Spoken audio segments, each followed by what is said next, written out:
హీరోల్లో ఎవరితో సార్ అనుబంధం మీకు బాగా? అంటే రజనీ సంగతి పక్కన పెడదాం, అది ఎలాగో ఆయన మీరు ఒకే ప్రాణం పాత్ర పరంగా. నాకు పెద్దగా హీరోస్ అందరంటే గౌరవం ప్రేమ ఉంటుంది, ఎక్కడ కనపడ్డ ప్రేమగా మాట్లాడతాను. నాగార్జున గారితో షోస్ వెళ్ళాం, అమెరికా, ఆయన బాగా మాట్లాడతారు. చిరంజీవి గారు జాతర సినిమాలోనే ఆయనతో యాక్ట్ చేశాను.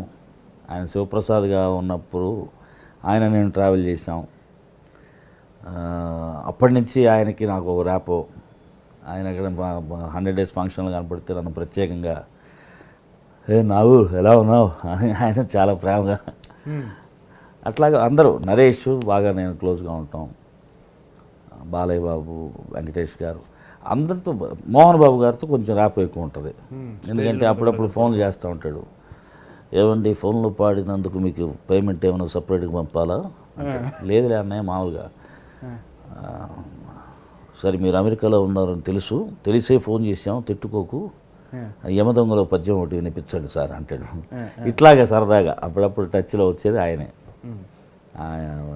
ఓల్డ్ ఆర్టిస్టులతో మా అన్నయ్య క్లాస్ సీనియర్ కాలేజీలో బ్రహ్మానందం గారితో మంచి ర్యాపు, ఆలీతో బాగుంటుంది.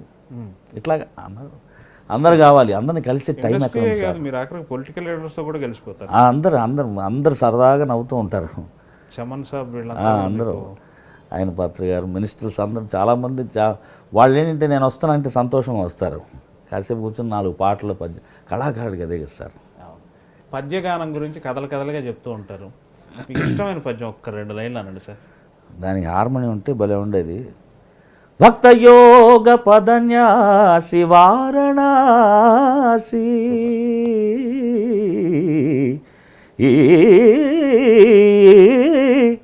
భవదురిత శాస్త్ర వఖరాసి వారణాసి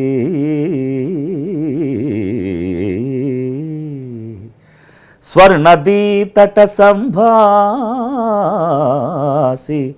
వారణాసి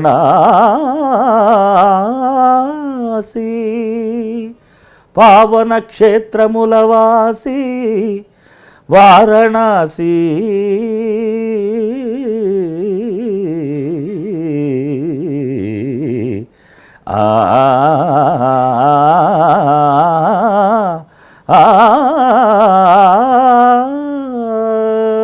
అక్కడి నుంచి అరగంట రాగం కొట్టుకోవచ్చు స్పాన్సర్స్ని బట్టి.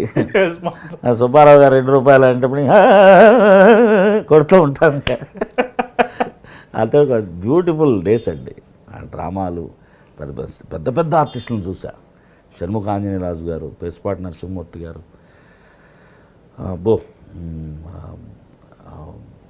రఘురామయ్య గారు, ఎలపాటి రఘురామయ్య గారు, భవానీ శంకరుడు, మా మదరు చింతామణిగా,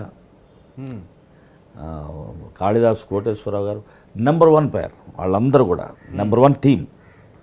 ఇప్పుడు బాహుబలి టీం అట్లా ఎంత నెంబర్ 1 టీము, అట్లాగా డ్రామాస్లో నెంబర్ 1 టీం. కాళిదాసు కోటేశ్వరరావు గారు, సూరవరపు వెంకటేశ్వరరావు గారు, సుబ్బిశెట్టి శ్రీహరి అంటే టాప్.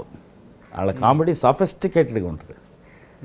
ద్వంద్వార్థం ఉన్నా కూడా ఎప్పుడు పిడికిలు ఇట్లా మూసుంటేనే అందం, ఓపెన్ చేస్తే నథింగ్. దాన్ని అంత అందంగా చెప్పాలి. తర్వాత డ్రామా ఓపెన్ అయిపోయి డైరెక్ట్ అయిపోయింది. అర్థం వ్యంగ్యంగా చెప్పేది కూడా తప్పుడు మాట అయినా కూడా డైరెక్ట్ చెప్పకూడదు. సో అట్లాంటి డ్రామాలు, అటువంటి మంచి టాలెంటెడ్ పీపుల్ని చిన్నప్పుడు చూడటం కూడా చాలా అదృష్టం. అందుకే అవన్నీ గుర్తుండిపోయినాయి. చిన్నప్పుడు చూసినందువల్ల వాళ్ళ బాణి ఎలా ఉంటుంది ఒక్కొక్కళ్ళది. అవి పెద్ద పెద్ద గాయకులు, బాలు అన్నయ్య లాంటి వారు ఎప్పుడైనా సరదాగా అదే 2 పద్యాలు వినాలిరా అంటే వినిపించే ఒక సబ్జెక్టు మన దగ్గర ఉండటం అదృష్టం. డ్రామా నుంచి వచ్చి మర్చిపోకుండా అది అప్పుడప్పుడు క్యారీ చేసుకుంటూ నాతో. Hi, this is Mano. Watch my exclusive interview with Yamuna Kishore in I dream.